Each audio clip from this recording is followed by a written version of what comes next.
Bismillahirrahmanirrahim. Assalamualaikum warahmatullahi wabarakatuh. Izin memperkenalkan diri, nama saya Delsa Putri, NPM 1811010212. Izin menyampaikan materi tentang modernisasi pendidikan pesantren. Di sini saya akan menyampaikan poin pertama, yaitu tentang modernisasi pendidikan. Adanya modernisasi menyebabkan seluruh elemen di dalam masyarakat mengalami kemajuan dan perubahan. Apa sih arti kata modernisasi? Arti kata modernisasi dengan kata dasar modern berasal dari bahasa Latin modernus yang terbagi dari dua kata, yaitu modo dan ernus. Modo berarti cara dan ernus merujuk pada kata periode waktu atau masa kini. Jadi modernisasi adalah sebuah tradisi baru yang mengacu pada urbanisasi atau masyarakat yang terjadi.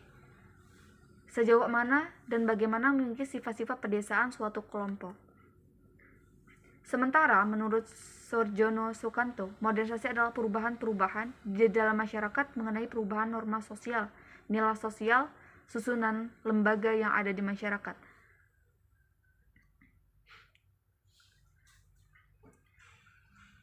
Modernisasi atau inovasi pendidikan pesantren dapat diartikan sebagai upaya untuk memecahkan masalah pendidikan pesantren.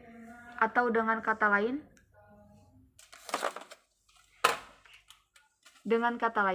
inovasi pendidikan pesantren adalah suatu ide, barang, metode yang dirasakan atau diamati sebagai hal yang baru. Tujuan atau memecahkan masalah pendidikan.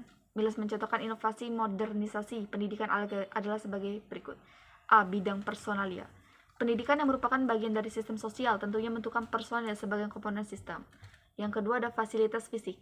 Inovasi pendidikan yang sesuai dengan komponen ini misalnya perubahan tempat duduk, terus perubahan pengaturan, dan lain-lain. C. Perubahan waktu.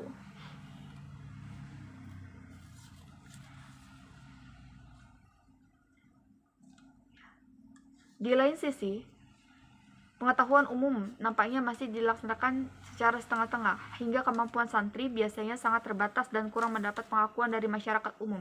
Maka dari itu, Cak Nur menawarkan kurikulum pesantren modern Gontor sebagai model modernisasi pendidikan pesantren. Sekian yang saya dapat sampaikan, kurang lebihnya saya mohon maaf. Akan dilanjutkan oleh rekan saya, Muhammad Wahyu Ramadan. Terima kasih. Ihdinas syiratal mustaqim, wallahu muwaffiq ila aqwamit thoriq. Wassalamualaikum warahmatullahi wabarakatuh. Assalamualaikum warahmatullahi wabarakatuh. Nama saya Muhammad Wahyu Ramadan, NPM 1811010150. Baiklah, saya akan melanjutkan pembahasan materi yang sebelumnya telah disampaikan oleh saudari Dela, yaitu adalah tentang potret pendidikan pesantren. Jadi karakteristik atau ciri-ciri sebuah pondok pesantren itu yang pertama adalah adanya seorang kiai. Istilah kiai ini bukan berasal dari bahasa Arab, melainkan dari bahasa Jawa. Kata kiai mempunyai makna yang agung atau keramat dan dituahkan. Gelar kiai ini diberikan oleh kepada seorang laki-laki yang lanjut usia, arif dan dihormati di Jawa. Pada kesimpulannya, kiai ini adalah panggilan yang dimaksudkan untuk para pendiri dan pemimpin pesantren yang sebagai muslim terhormat telah membaktikan hidupnya untuk Allah Subhanahu wa taala. Yang selanjutnya adalah adanya santri. Santri merupakan sebutan bagi para siswa yang belajar mendalami agama di pesantren. Biasanya para santri ini tinggal di pondok atau asrama pesantren yang telah disediakan. Yang selanjutnya adalah adanya masjid. Masjid merupakan elemen yang tak dapat dipisahkan dengan pesantren dan dianggap sebagai tempat yang paling tepat untuk mendidik para santri, terutama dalam praktik ibadah 5 waktu. Yang selanjutnya adalah adanya pondok atau asrama. Sebuah pondok pada dasarnya merupakan sebuah asrama pendidikan Islam tradisional di mana para siswanya atau santri tinggal bersama di bawah bimbingan seorang atau lebih guru yang lebih dikenal dengan istilah kiai. Yang selanjutnya itu pengajaran kitab-kitab klasik. Sejak tumbuhnya pesantren, pengajaran kitab-kitab klasik diberikan sebagai upaya untuk meneruskan tujuan utama pesantren, yaitu mendidik calon ulama yang setia terhadap paham Islam tradisional. Penyebutan kitab-kitab Islam klasik di dunia pesantren lebih populer dengan sebutan kitab kuning.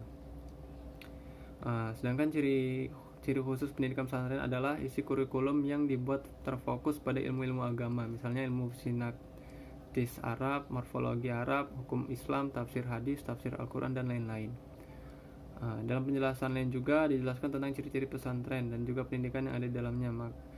Ciri-cirinya ada sebagai berikut. Yang pertama, adanya hubungan akrab antara santri dengan kiainya. Yang kedua, adanya kepatuhan santri kepada kiai. Yang ketiga, hidup hemat dan sederhana benar-benar diwujudkan dalam lingkungan pesantren. Yang keempat adalah kemandirian. Yang kelima adalah jiwa tolong menolong dan suasana persaudaraan yang sangat mewarnai pergaulan di pesantren. Yang kelima, disiplin yang sangat dianjurkan. Yang keenam adalah keprihatinan untuk mencapai tujuan mulia. Hal ini sebagai akibat kebiasaan puasa sunnah, zikir, dan itikaf, salat tahajud, dan lain-lain.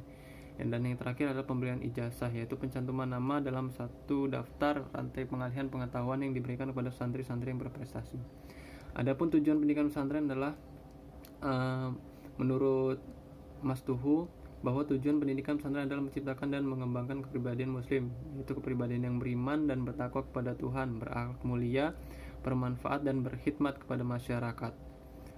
Dan secara umum adalah menciptakan dan menyiapkan para kader yang berkepribadian muslim yang selalu menjadikan Al-Quran sebagai pedoman hidup sehari-hari, namun tidak meninggalkan peran ilmu pengetahuan. Baiklah, mungkin itu saja yang dapat saya sampaikan. Kurang lebihnya saya mohon maaf. Pada Allah saya mohon ampun. Saya Rio. Wassalamualaikum warahmatullahi wabarakatuh. Assalamualaikum warahmatullahi wabarakatuh. Saya Ahmad Zaki Ramadan, NPM 18111010052. Selanjutnya saya di sini akan menjelaskan tentang modernisasi pendidikan Islam.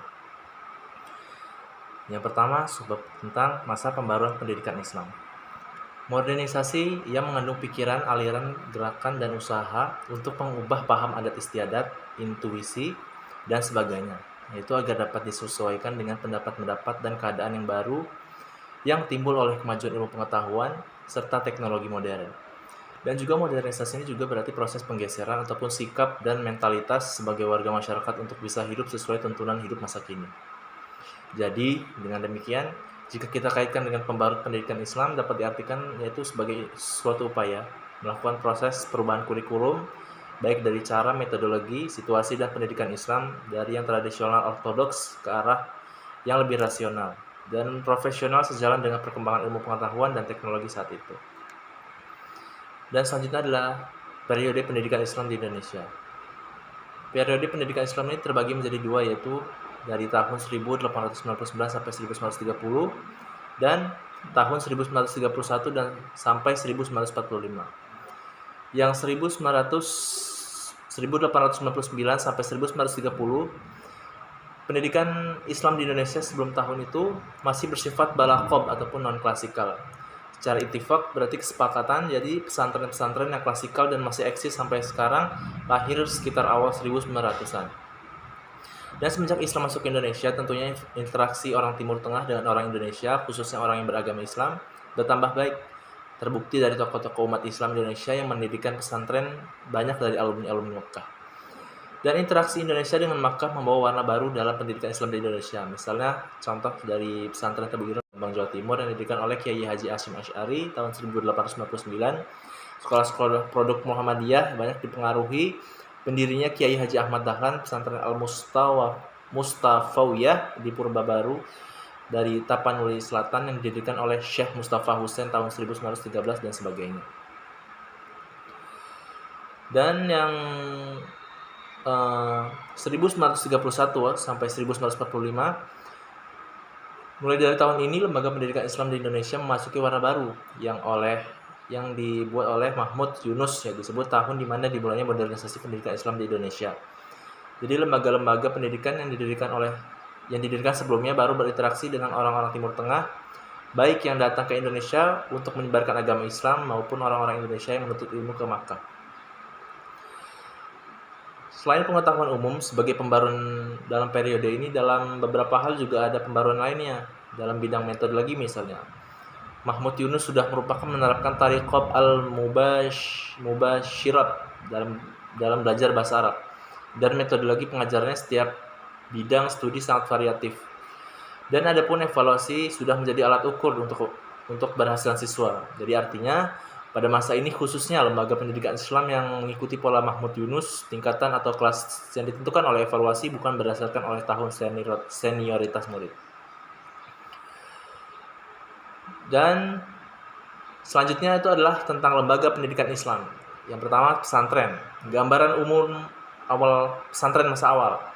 Pesantren ataupun pondok pesantren oleh yang didirikan sebelumnya baru berinteraksi dengan orang-orang Timur Tengah, baik yang datang ke Indonesia untuk menyebarkan agama Islam maupun orang-orang Indonesia yang menuntut ilmu ke Makkah.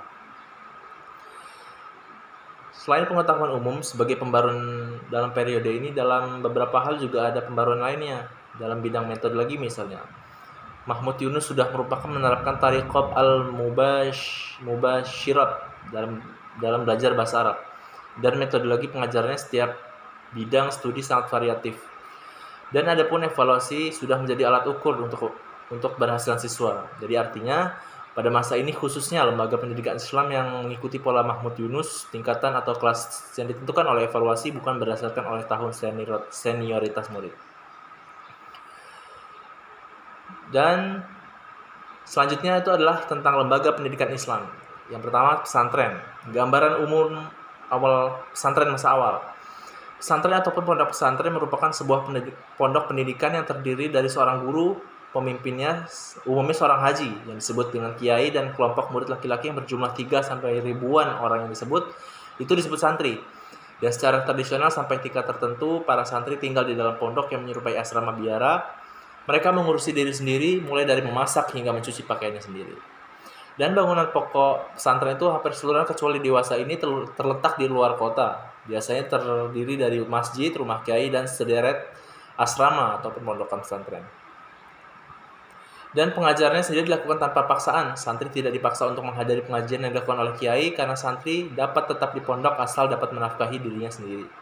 Karena itu tingkat penguasaan santri itu amat bergantung pada individu santri sendiri. Jadi individu yang giat akan memperoleh hasil yang memuaskan. Sebaliknya banyak pula santri yang tidak membawa bekal ilmu yang berarti.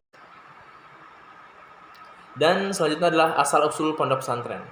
Pesantren merupakan tradisi pengajaran agama yang Islam orisinil yang lahir dari tradisi Islam Indonesia sendiri yang khas. Pesantren bermula di tanah Jawa dan meluas hingga keluar Jawa termasuk Semenanjung Malaka. Jadi alasan pokok pendirian pesantren itu adalah untuk mentransmisi Islam tradisional sebagaimana terdapat dalam kitab-kitab klasik yang ditulis para ulama besar berabad-abad lalu. Kitab-kitab klasik tersebutlah yang dikenal dengan tradisi pesantren sebagai kitab kuning yang mempresentasikannya warna kertas kitab yang menguning. Jadi sejarah rinci awal mula pesantren ini dalam kenyataan itu tidak banyak diketahui karena minimnya informasi yang merinci kapan lembaga tersebut pertama kali muncul. Dalam berbagai babak, walaupun pesantren ini telah dijelaskan di dalam serat Centini, namun kurang akurat dikarenakan sumber tidak menyebutkan pesantren secara langsung. Jadi lembaga pendidikan yang terdapat di sana hanyalah dinamakan paguron ataupun padepokan. Dan saya ulangi, namun demikian ya, masih terdapat paradoks tentang asal-usul pesantren. Pesantren dari segi bentuk memang dapat dilihat sebagai tipikal Indonesia yang khas, yang berbeda dengan pendidikan tradisional Islam lainnya. Namun pada sisi lain, tradisi kitab kuning yang mewarnai pesantren jelas tidak berorientasi Indonesia, tapi berorientasi Makkah sebagai pusat Islam. Dan yang terakhir, bisa dilihat bahwasanya pesantren ada sistem lama dan masa perubahan. Nah, mungkin inilah yang telah saya jelaskan. Kurang lebihnya saya mohon maaf. Wallahul muwaffiq ila aqwamit thoriq. Wassalamualaikum warahmatullahi wabarakatuh.